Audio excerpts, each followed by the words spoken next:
Welcome to the Bulletin Podcast for the Brandt School of Public Policy at the University of Erfurt. I'm your host, Maria Brackin, and my goal is to interview the fascinating students and researchers in the Brandt School and to hear experiences and voices from all over the world. Joining me today as co-host again is Raphael Robiatti, project coordinator, co-founder of the Bulletin blog, and current PhD candidate at the University of Erfurt. Welcome, Raphael. Thank you. Thank you so much for having me, Maria. We have a special show again for you today. This is the second episode of our show with applicants for the 2018 Commitment Award, a yearly prize for fascinating, innovative, and new social projects. The Commitment Award promotes the attitude of challenging the status quo and bringing positive change to the world. Since 2012, the Brandt School and the Engagement Prize Foundation have worked in close cooperation to organize the award. The Engagement Prize Stiftung promotes education, international ethos, tolerance in all cultural matters, and international understanding, as well as civil commitment. In the multicultural and diverse setting of the Brandt School, the Commitment Award seeks to give students the opportunity to apply what they have learned at the Brandt School and to take new social initiatives in Erfurt and around the world. Each year, 3 winning projects are chosen after careful consideration of the applications by a jury of experts. The jury includes members from politics, civil society, and the private sector. The award ceremony will take place this year on the 12th of July 2018 at the Thüringer Zentrum für Existenzgründung und Unternehmertum. For more information about the Commitment Award, please visit the Brandt School website at www.brandtschool.de/commitment-award. So now we receive our next guest, Kanishka Mirwais, who will tell us a little bit about his project. Welcome to the show, Kanishka. Thank you so much. To begin, would you mind telling us a bit about yourself, including your background and what brought you to the Brandt School? Yes, as you have said, I've studied my master program at the Brandt School of Public Policy, and I graduated in 2016. Since then, I'm a PhD student at the Staatswissenschaften-Fakultät in the University of Erfurt. I received DAAD scholarship in the year 2014. So based on that, I came to Germany to do my master program here.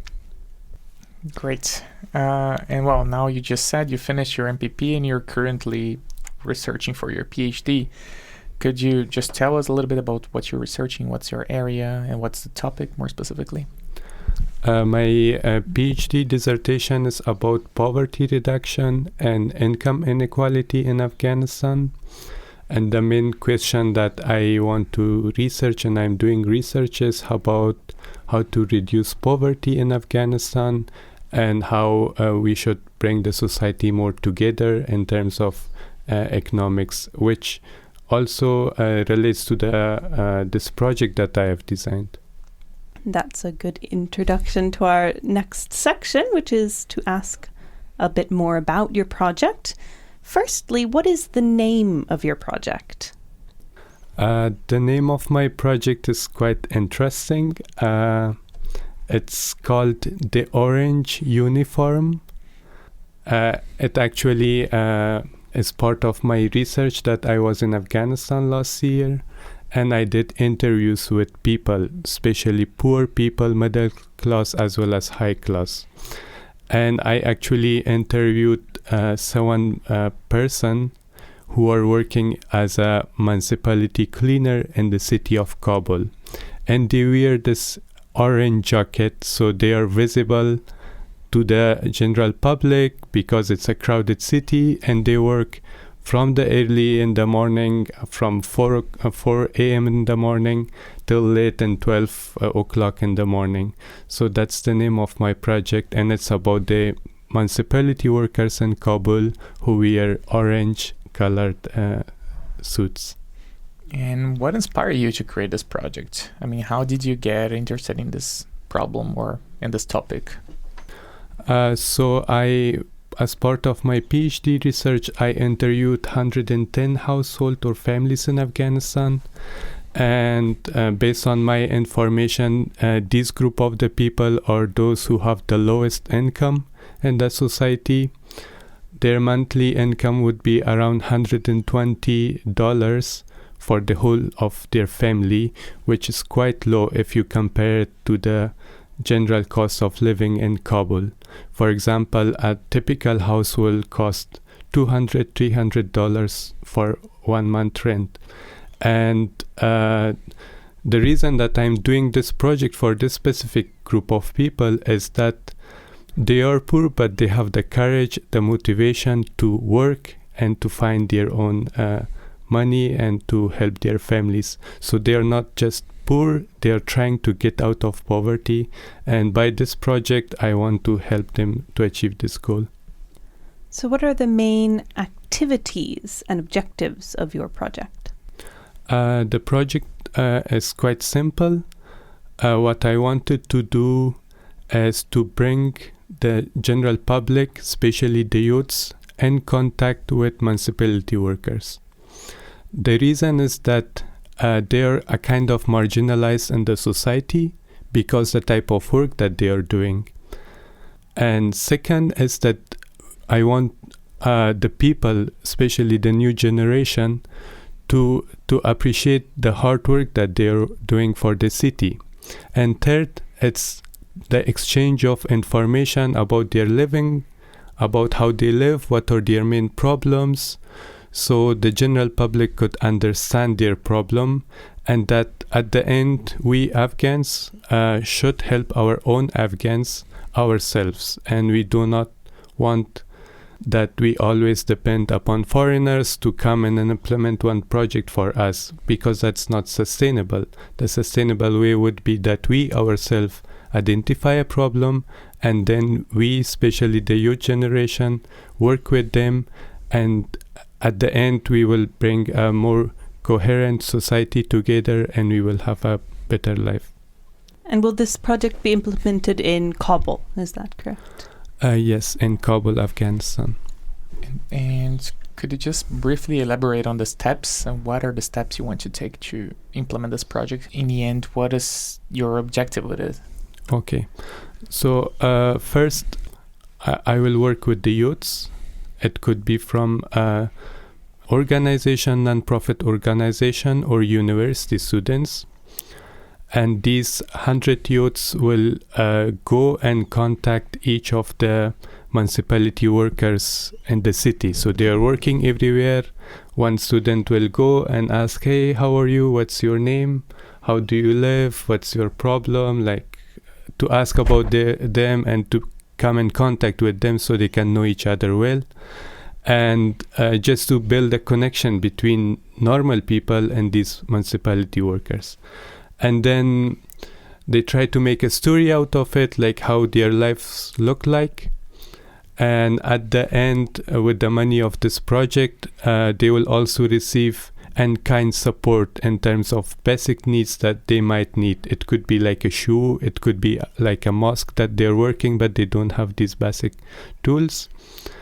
And by this, there will be a social interaction between normal people and this working class, which is not considered, or which are marginalized in terms of their living. So, like, nobody cares about them. They're just cleaners on the streets, and nobody care about them.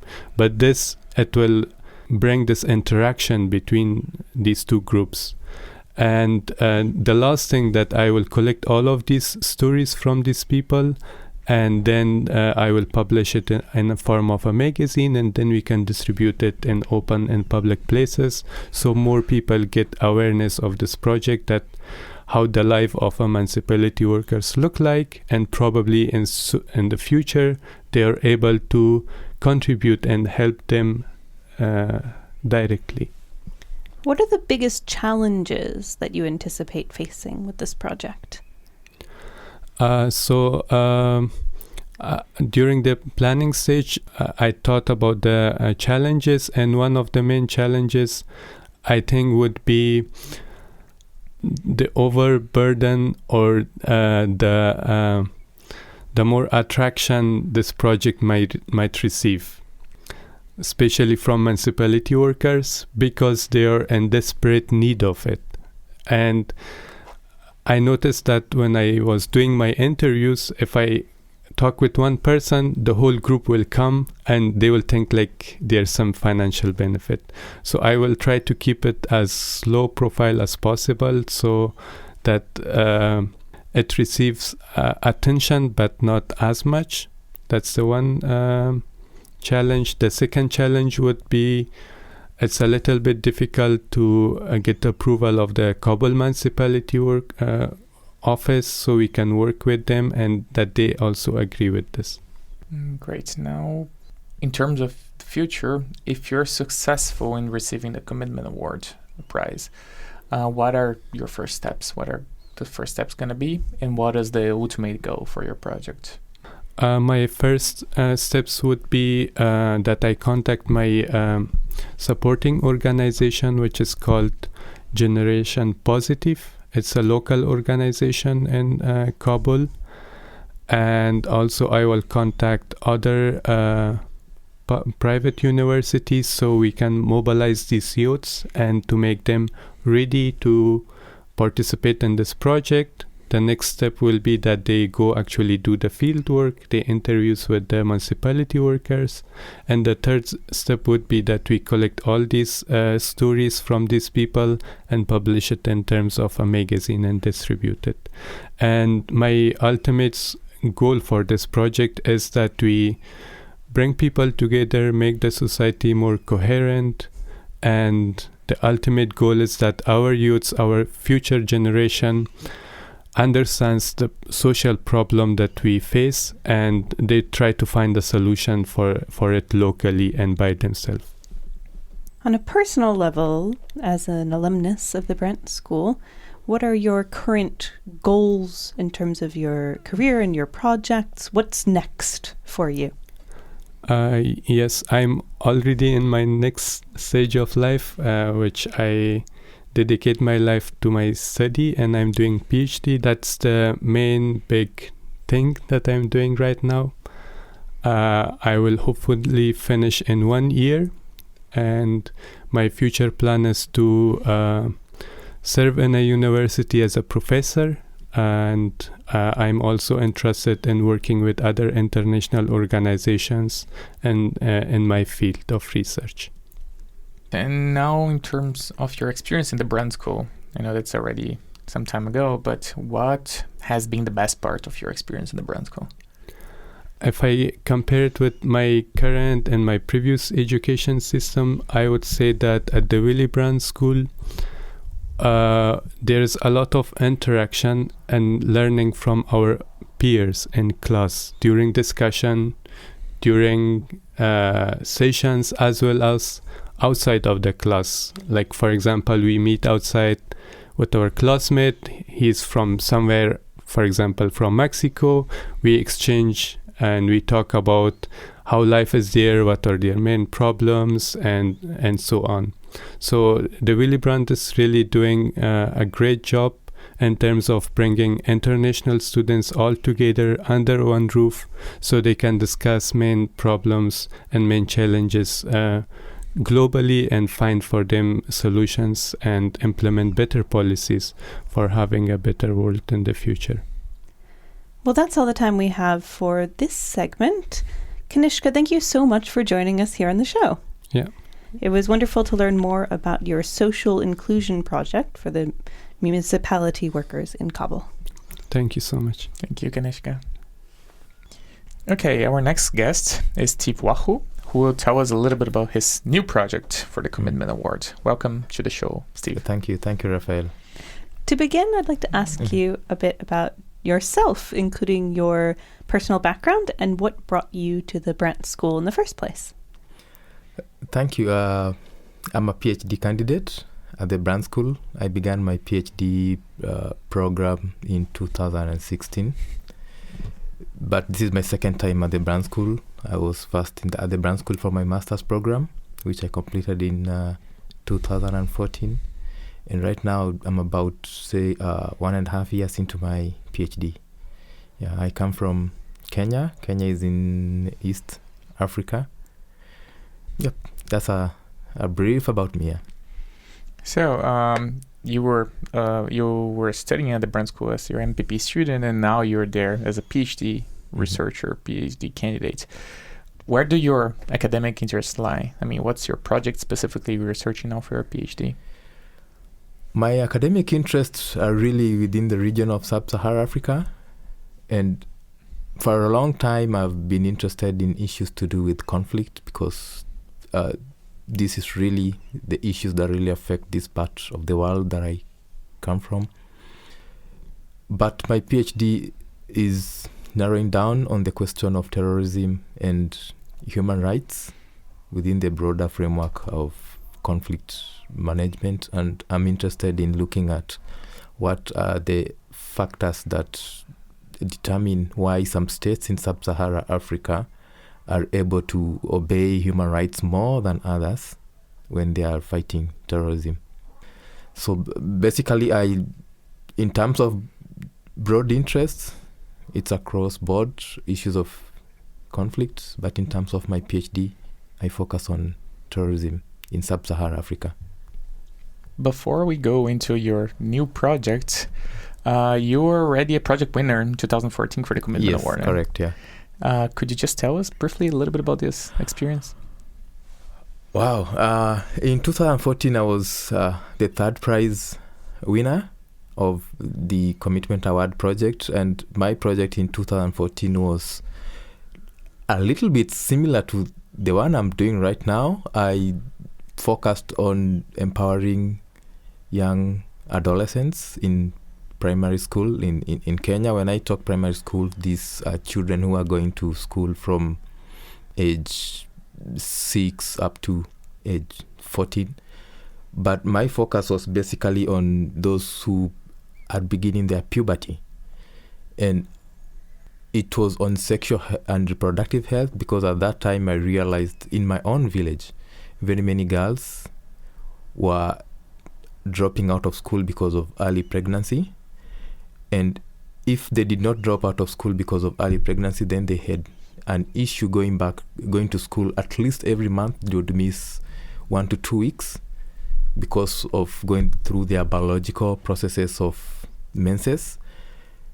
Then this would make them achieve less in terms of their educational outcomes. And I looked at the research at that time, and it showed that on average, if boys and girls had the same opportunity, then if girls didn't perform better than boys, then they would on average compete favorably. They would be like a 50-50 output.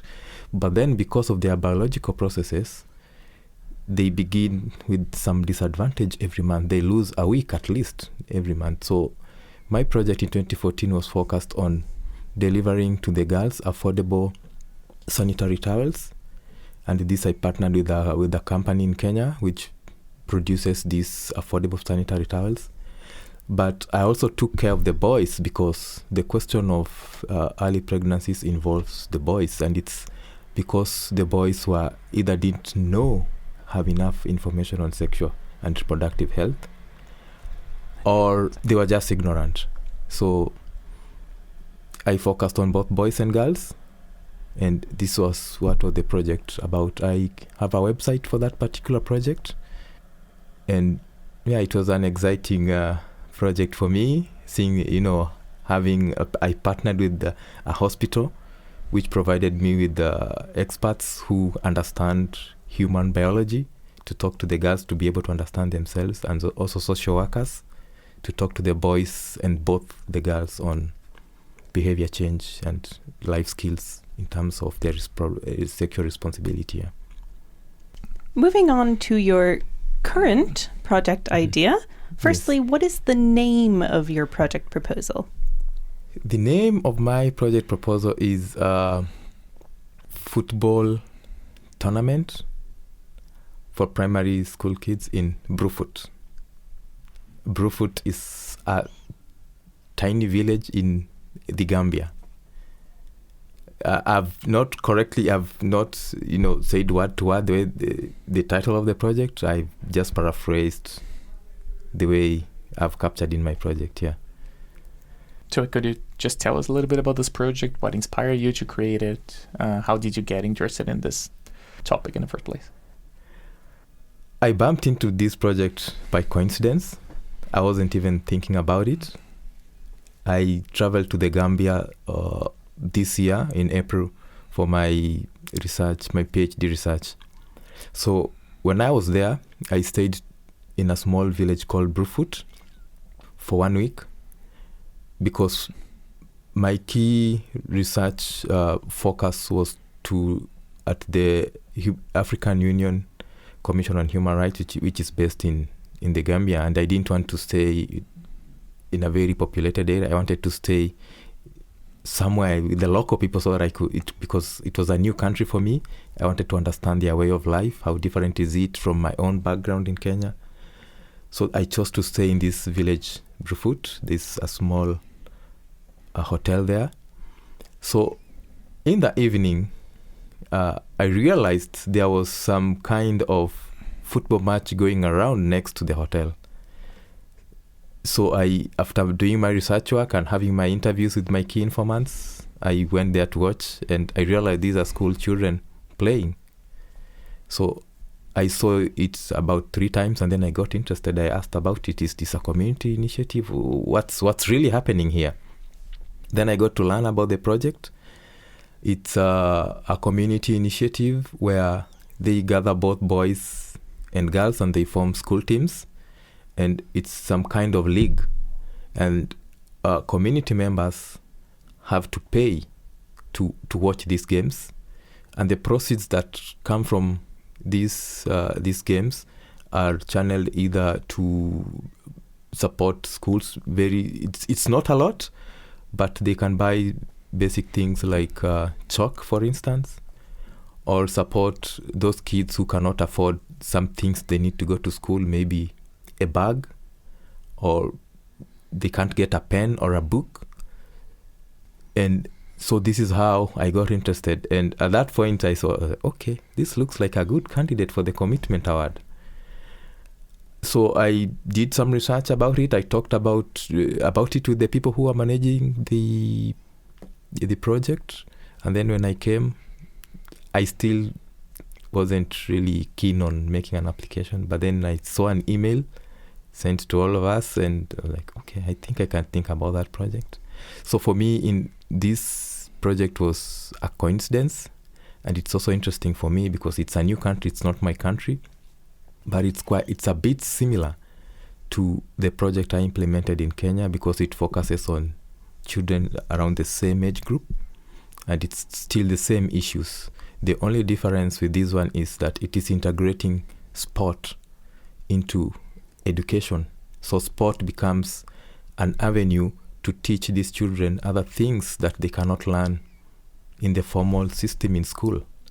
So it's also an avenue to attract them to come together and to listen to some productive things that are not in the main curricula. Yeah, so in brief, I would say that's what the project is about, yeah.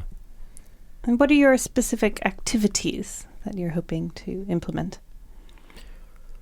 One of the things is this community project is not registered.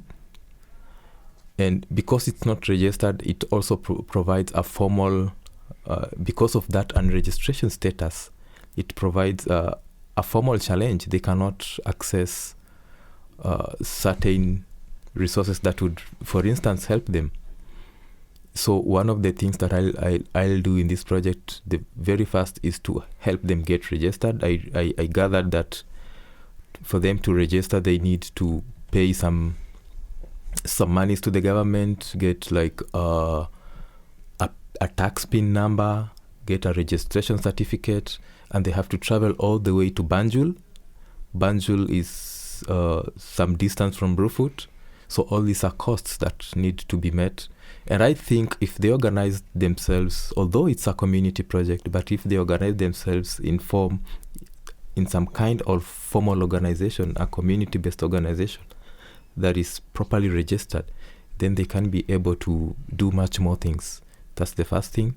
And then the second thing, I hope to partner with, there is an organization here in Erfurt called, Spirit of Football. Exactly, Spirit of Football. So I hope if I will be an award winner this year, I'll partner with this organization and see how best we could partner to help them. One of the things that they need, for instance, is playing shoes, footballs, uniforms. And the third aspect, I would like to replicate some part of what I did in Kenya in terms of sexual and reproductive health, and see if we could have some mechanism to have sanitary towels for the girls, and also infuse in this project the question of teaching them about sexual health and responsibility, because right now they are just concerned about playing football and raising the money to meet some of their little educational needs. But I'll bring into this project the added dimension of sexual and reproductive health education, which I borrow from my project in Kenya. And what are the biggest challenges you expect to face in case you will implement the project there, and how you aim to address them? At this point, the biggest challenge is I'm trying to implement a project in a country that is not my own.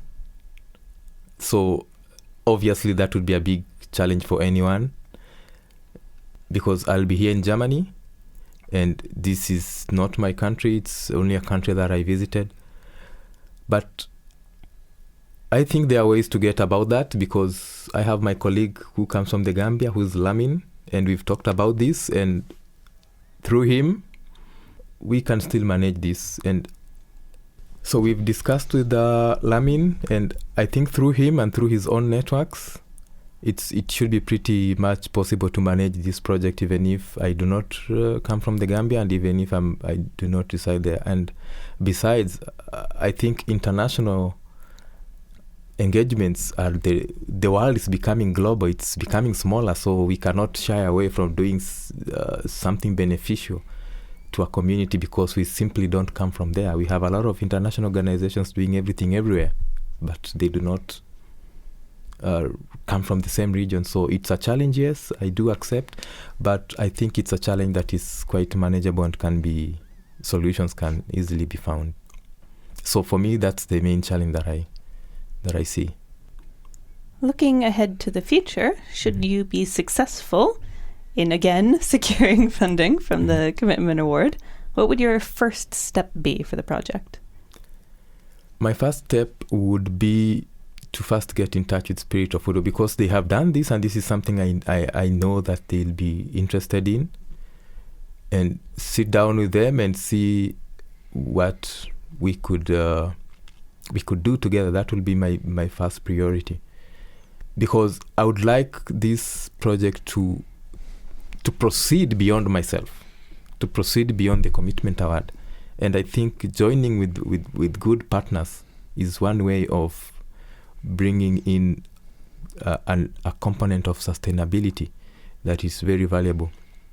And the other thing would be I will travel to the Gambia once I know for sure what we need to do together with the Spirit of Football and other partners, and try to do something to implement this project. But I don't think it will be quite soon after the Commitment Award, because I would really need to plan quite well about how to spend the money and to make sure that it really has some very good output. And yeah, now looking back at your experience at the Brandt School, what was the best part of this experience, and what were the most valuable lessons you got from your time at the Brandt School, both as a master's student and also as a PhD student? For me, the best part of my experience at the Brandt School was to be able to meet and spend, for my master's time, 2 years with over 40 people from 40 nationalities. I think that was a big advantage for me. It was I was able to both look inside me and outside myself as a person and as a professional, because I got to learn very many things from very many people from all over. And this intercultural experience, I think it's not something that everybody has every other time there, and it shapes you in a way that you cannot be able to get if you were in your own locality. So for me, that was the best experience. In terms of what was the second best experience, is it's challenging to be in a new culture. Sometimes you don't understand how things are supposed to be done. You get it wrong. Sometimes you get it right, and you don't get it right the way you would love to get it right. And it sometimes makes you feel a bit low. So it's also a challenge about that. At the moment, as a PhD candidate, I would say not so much is challenging in terms of my life at the Brandt School, because it's not my first time here. But definitely academically, it's really challenging. PhD is not like a master's. It really needs a lot of commitment, a lot of involvement, and sometimes the academic demands, sometimes they seem too heavy, but it's a good experience overall, yeah. Well, that's all the time we have for this segment. Mm-hmm. Stephen, thank you so much for joining us on the show. Thank you. It was wonderful to learn more about your project to integrate sport and education in the Gambia. I'm pleased to have spoken about my project here and this opportunity, and I hope that I'll be successful. And whoever wins, we shall support whoever wins the award, and it's all for the good of all of us. So I'm happy for everybody else who has applied, and I wish all the best for everyone else here. Well, thank you so much. Thank you so much, Stephen. So our next guest is Ruben. He's also a former student of the Brandt School, and he unfortunately couldn't be here with us for the recording of this interview, but he sent us a file with all the information we need to know about his project. He will tell us a little bit about his personal background. He will explain his project idea, and he will tell us a little bit about his future plans. So, with you, Ruben. Hello, good morning. Well, let's talk about ourselves. My name is Ruben Ignacio González Tinoco, and my partner in this project and in my life is Selene Patricia Mujica Alfonso. We both come from Venezuela. We both study law. We live in Erfurt since some time now, because I study here in the Brandt School. I finished in 2015, and our academic interests are, of course, law, human rights, and we have in common that also we would like to help our home country, and we thought about this project taking care of mommy, so cuidando a mami. Well, the inspiration came from the idea to help Venezuela from here. We both come from Venezuela. We watch the news every day, and we know what is happening back home. So the idea was to, from here, to something. Also advocate for, so using this project or using this award to advocate for the democracy to the return of democracy back home. The main objective of our project Cuidando a Mami is to create a network of midwives that controls locally other women during their pregnancy. Also, we want to connect this midwives network with obstetricians, so they can really control the women with someone on charge. So someone as a specialist help during this control. Who will benefit from it? Of course, the local communities and also the midwives, because after they are trained and after they receive their equipment, they can charge for their services. And that's something that we are looking forward, because that will make the project sustainable. So they will not depend on a salary from us, but from their own income, their own work. I believe the project will be very effective, because those local midwives will help their local communities. And then if you know what is happening back home and you know what is happening in the health system from Venezuela, that's very good, because the system collapsed, and the idea is that the pregnancy are controlled outside of the or in their own communities, and only those cases that need to go to a hospital will go to a hospital. The others, maybe they can go to a local clinic, and there's no need to put more pressure in this health system or in the big hospitals that are catastrophic back home. Public hospitals, which are catastrophic. Our biggest challenge is the general situation back home. So we're talking here about hyperinflation. We're talking here about really high criminality, extreme high criminality. We're talking here about a police state, a dictatorship. That's another issue, but also affects in the implementation of any project, especially a project that points out a problem. That is that we are pointing out the collapse of the health system. We are part of the award will be a salary of someone implementing the project back home for the first steps, and our Selene's and my ultimate goal is to really make a change. So to really help people in their own communities, train our midwives, and deliver them equipment so they can really give a good service to the pregnant woman back home or in their communities in Filas de Mariche and in Turwa. Both communities are near Caracas, and we know them because we work on them during our university studies, university law studies.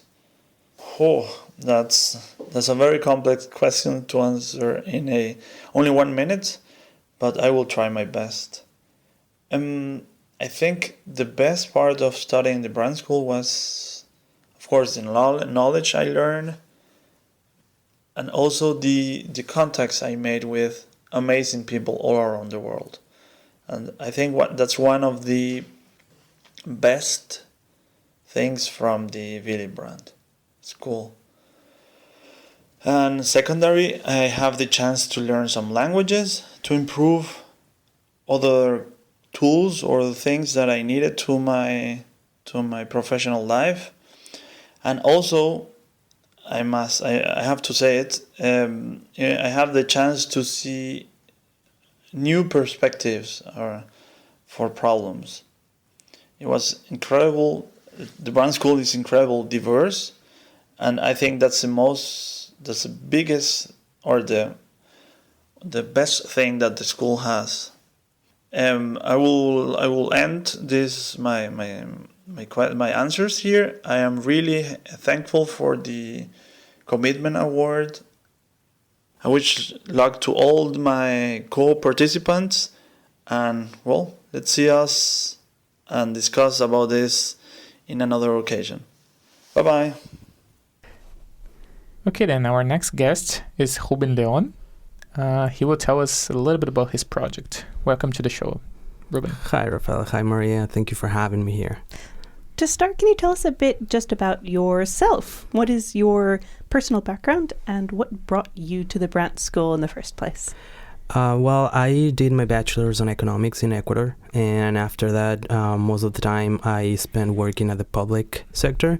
I worked for the Central Bank of Ecuador and the competition agency for 4 years, and that pretty much gave me the idea that we need to work on policy, more tools about developing policy, and especially since I worked very close with small and medium companies to develop them and get stronger competition around the industry. So that motivated me a lot to come and do this master program. So you're in the first year of your studies, right? So Yes. Where do your academic interests lie? You talk a little bit about your background, but what do you want to do from now on? Well, yes, I'm my second semester, first year.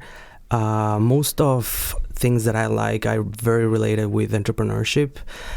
There is one of my past experiences where just the year before I came here, Ecuador suffered an earthquake, and I was living where actually this happened. And one of the main things that we try to do is develop economically by supporting entrepreneurship around people. And so that is pretty much my main interest in, which is entrepreneurship, social entrepreneurship, because of my work on the central bank. Also interested on the regulatory financial market a little bit, but it's mainly just because of the experience I had. Right now, actually, I'm doing 3 specializations, not just the 2, just because it's so diverse themes that I like. So yeah, that's pretty much it.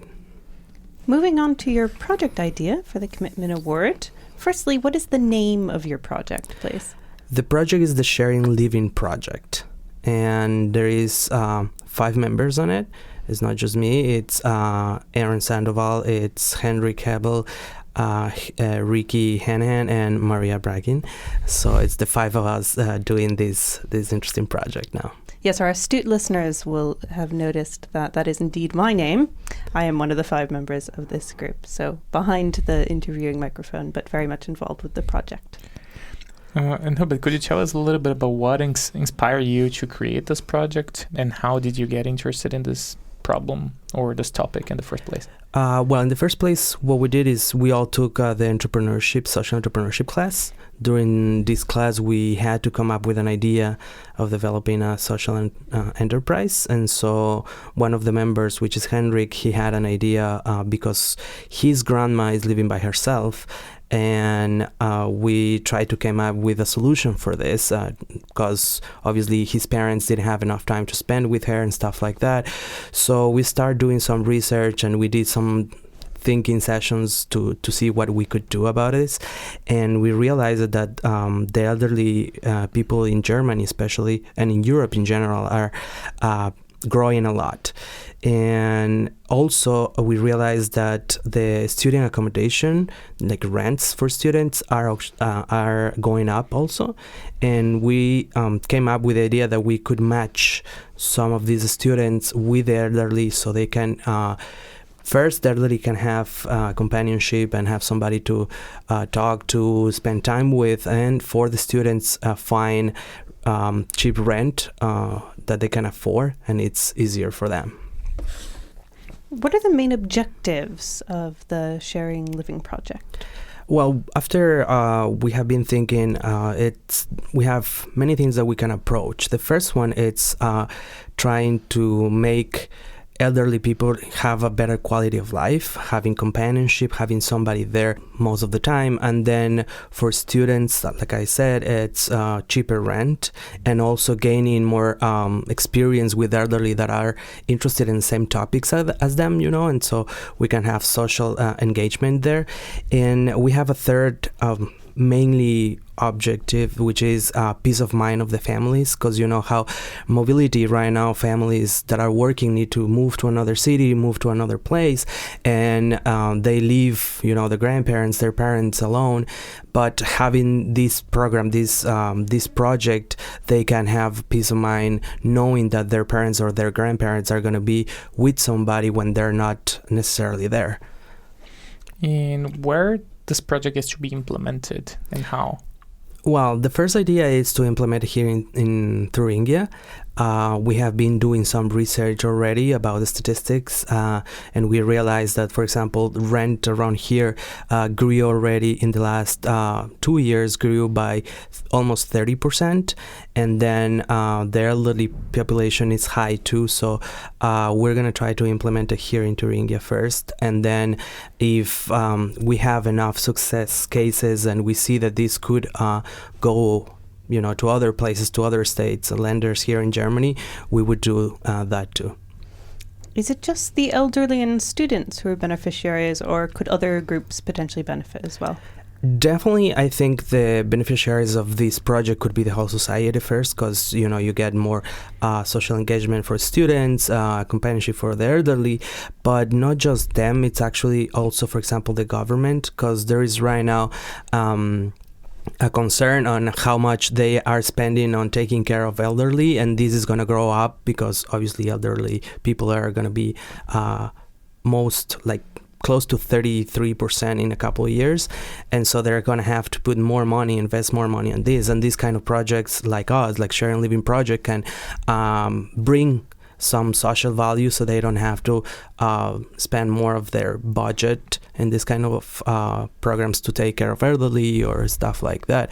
And also we have been thinking on this could work for the housing market, because like I said, for students is growing, and there is a shortage in the housing market. So this could solve also this problem. So we are talking about a project that it could actually, you know, bring value to everybody around society and around the state here in Thuringia.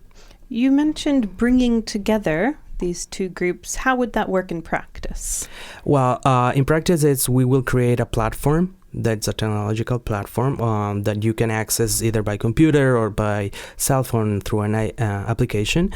And how it works is the elderly would put, you know, many things that they like or they're interested on, as students would also do that. And then through in the process, we'll develop an algorithm which can match the interests, especially the interests that they have, and whatever special things they mind, like for example pets, or for example if the student doesn't want to share a bathroom or stuff like that, they can put up in their profile in the platform, and so the algorithm it's going to identify these needs and match, you know, both sides, and offer them different solutions, different options where they can choose from, and find them and get them together. And what are the biggest challenges you expect to face, and how do you intend to address them? We have identified actually three main challenges, I think. The first one is financing. Financing is a big challenge for social enterprises. You know how normally if you have an enterprise that's generating a lot of income, you can find people that invest on you because you're gonna, you know, give back a lot of money and stuff like that. So that's not hard. But for us, since we're trying to build a social enterprise, we're trying to create social value, and having or finding investors for these kind of enterprises is it's hard. It's different than a normal enterprise, and so we think that this is going to be one of the hardest part. It's find people that want to invest in the project. Then the second one is the technological part, because as I said, the 5 members that were on the project, we don't have a technological background, and so we believe that this even though we can outsource it, we can hire somebody and stuff like that, this might, you know, have a little bit of an issue when we're on the field already, and also trying to get people involved into the platform, into the application. It's always a very hard situation. And then the third one, it's the regulation part. We all are students from other countries and stuff, so the regulation part of creating a social enterprise might come as a challenge too. We're trying to get some advice. We're going to try to get some advice, but obviously this costs, and so we need we need the financier to manage those challenges too. So I think those are the three main issues that we are trying to approach, and I think how we can solve them is, one, it's obviously trying to contest in every competition we can on social enterprises or social entrepreneurship, the Commitment Award and stuff like that. It's one of the main things that we are focusing on right now, to get some funding and then come with other steps as the technological part, because we're going to have to hire, and the legal part. Moving on to your future plans, should you be successful in securing funding from the Commitment Award, what would your very first step be using that funding? Well, the first step is actually developing a website. We need to create more awareness of first the problem, so we can bring attention from more people and make them more interested on the project. Also create interested from the students to see what this option is bringing, and also for the elderly. So the first step is for sure creating the website and letting people know about the project and stuff. Then the second step is to try to develop a demo. We are going to try to hire somebody that could develop a demo, either do it by ourselves, with different skills that people have, like you, Maria, and that's pretty much the two first steps that we need to create right now if we win the Commitment Award. And now moving back to you, and away a little bit from the project itself, what's next for you? I mean, are you going for any exciting internship, or what in your student life, what you're going to do now? Well, actually, I'm going to go back home. During the summer, I'm going to do the internship in Ecuador. I'm going to be working directly in a university, which is how I said before, it's placed in this province that the earthquake happened. And I'll be trying to develop incubator inside of the university that helps students to develop enterprises, and then also help people from outside the university that need help, because we still don't have that in this province. We don't have these kind of institutions or places where you can develop your business idea and develop it farther. And so I'm going to try to do that based on more statistical research that we have been doing during the last few months. And so it's going to be interesting, and it's going to be awesome trying to go back and obviously see again the house and stuff like that. Yeah. I know you're only in your first year, but reflecting on your time at the Brandt School so far, what has been the most valuable lesson you've learned, or what's been the best part of your experience? Well, the Brandt School, it's a very interesting school. I believe the program is super nice. I have found classes are super interesting. The most positive thing that I found, it's having colleagues from all over the world, having 30 plus something countries. It's actually very interesting, because you can have you can learn better from experiences than from actually classes, and I believe that is the most important thing that I have found.